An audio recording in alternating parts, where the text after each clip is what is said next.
you ready? Yes, you get ready.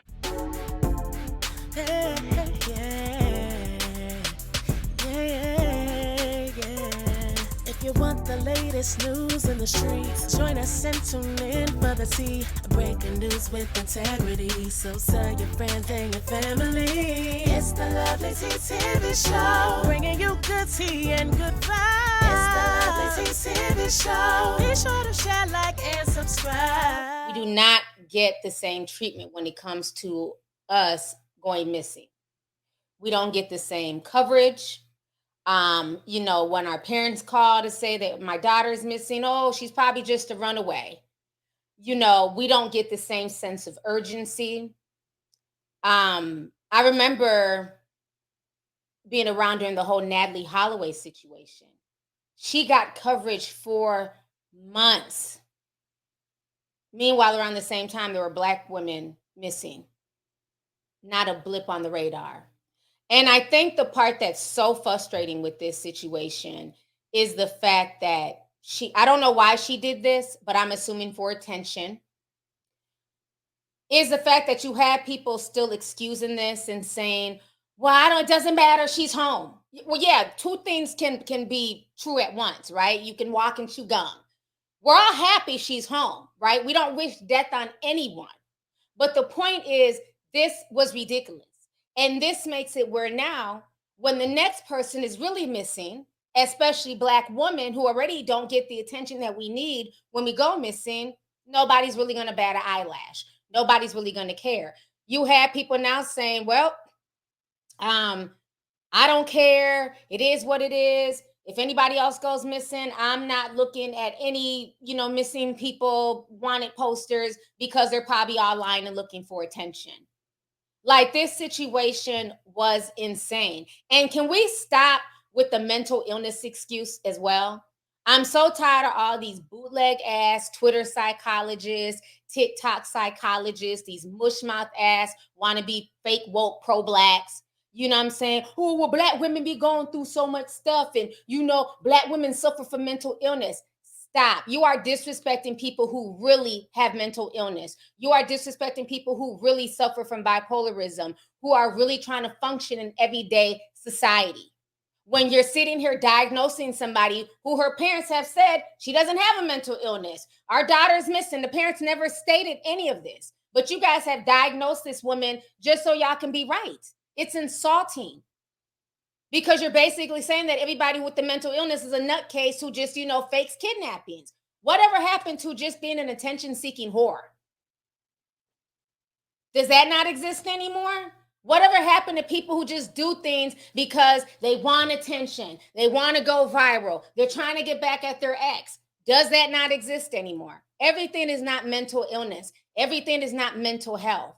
And I get so tired of people doing that. To me, when I listen to her on that phone call, I hear somebody who's cunning, who's manipulative, and who's obviously crazy as cat shit, that she would even do something like this. But that doesn't mean that she's mentally ill.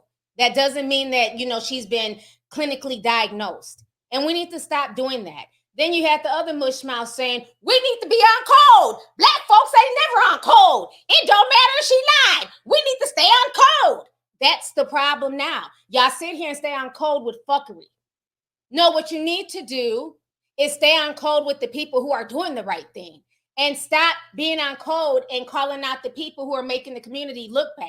Staying on code is not protecting a liar. Staying on code is not protecting a thief. Staying on code is not protecting the local drug dealer, the local killer, the person who's doing drive-bys. Let's stop staying on code and, stop snitching for fuckery. No, staying on code is holding her to task. Like, I could not deal with some of the comments that I saw on social media. It was just like, we are living in an upside down world. So she should not be held accountable simply because she's a Black woman. That is insane. You have Black folks lying. White people don't never get in trouble for stuff like this. I could name like 3 white women off the top of my head in recent times who have been in trouble for this same thing.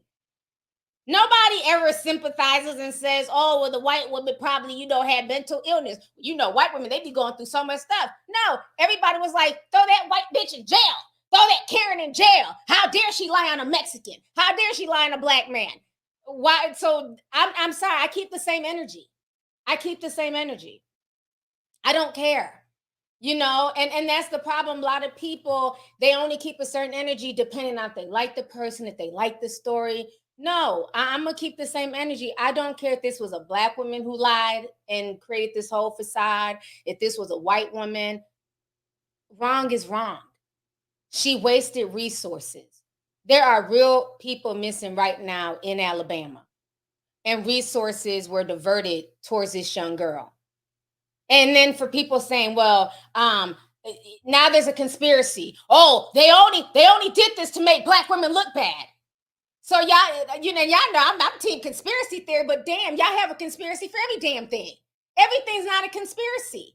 So now they're saying that the local government and the white media only chose this story because they knew it was a lie and they want Black women to look bad.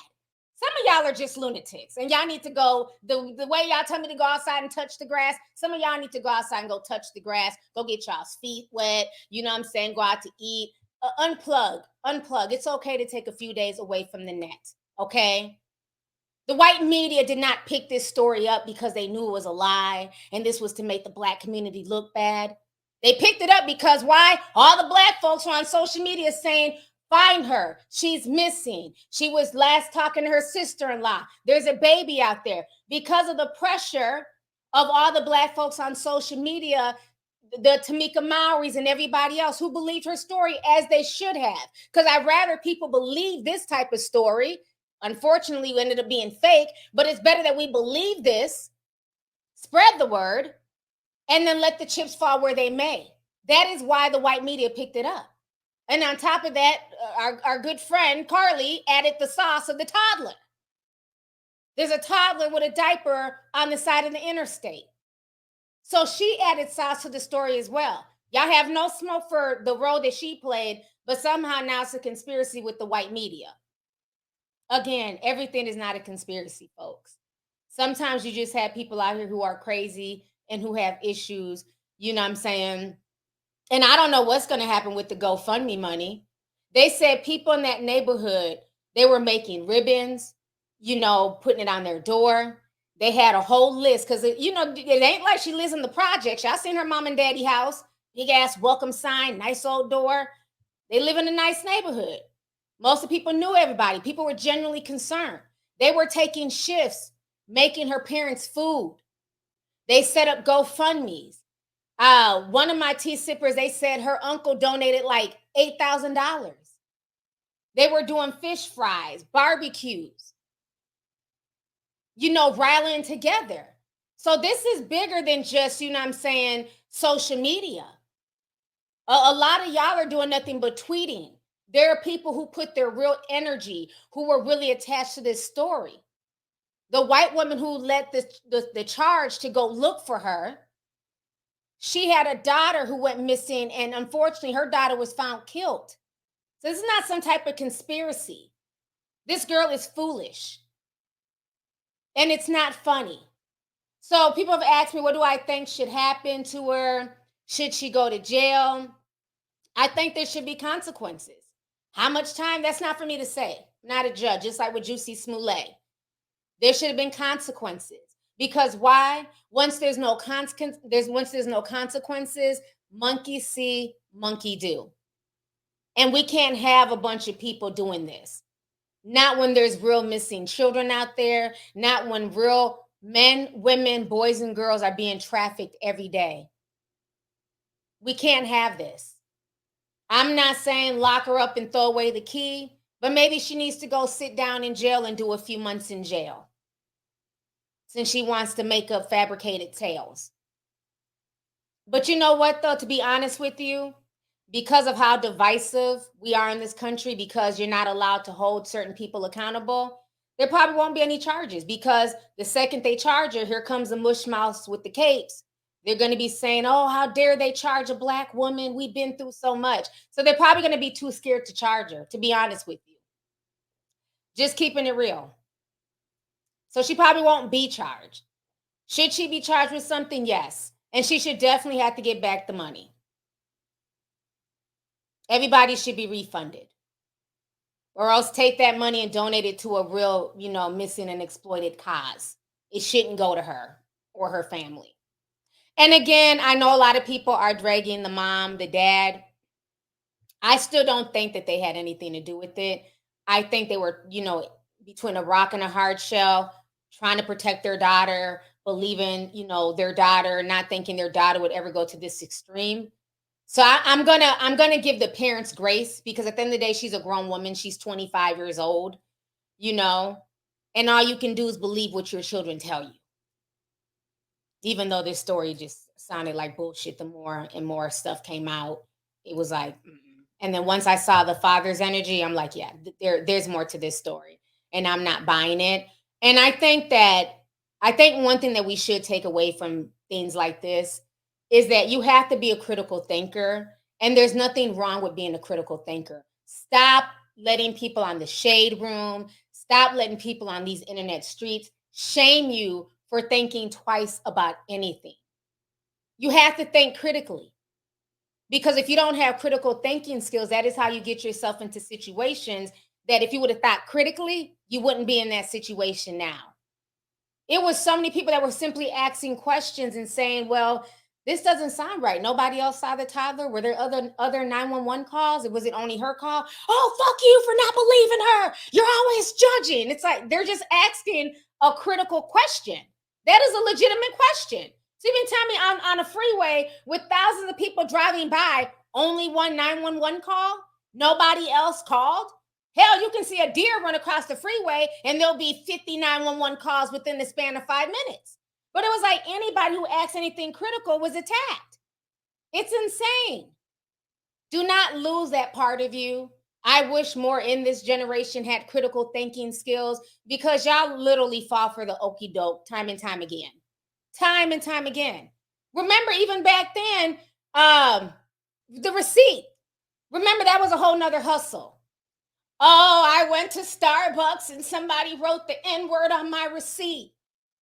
And they set up a GoFundMe, people would donate. I'm like, that doesn't even sound right. Then remember the lesbian tried to get involved and she got popped. Oh, I went out to eat and they didn't like me and my girlfriend and they wrote the F word and told us to go be straight. Started a GoFundMe. She got all types of money. They ended up doing an analysis of these receipts. And the analysis came back to the lesbian. She wrote the shit. But everybody who was saying like, man, this is 2013. We don't care. Hold hands, eat, order your bagel and live your life. Nobody's writing this shit on the receipt. But people ran to donate. Child. That's why I call it Whole Fund Me. Y'all go back and watch some of them old Lovelyti news videos, child. I used to be going in. Like, y'all really believe this nonsense? And then would come out a week or two later that the people lied. Y'all had people doing handwriting analysis. Y'all had the police departments wasting time and energy on stupid viral stories. So I think because I've been on these internet streets for years, seeing stuff like this pop up, I no longer get emotionally involved.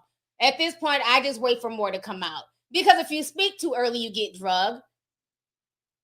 If you ask anything critical, you get drugged. So at this point, most people are just going to sit back, shrug their shoulders and say, well, I'm not getting emotionally involved. I'm just going to wait for more information.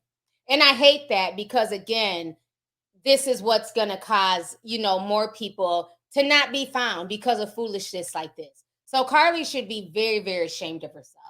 And I feel like there should be consequences. There's going to have to be some consequences for this, because other people who have done this, they've had consequences as well.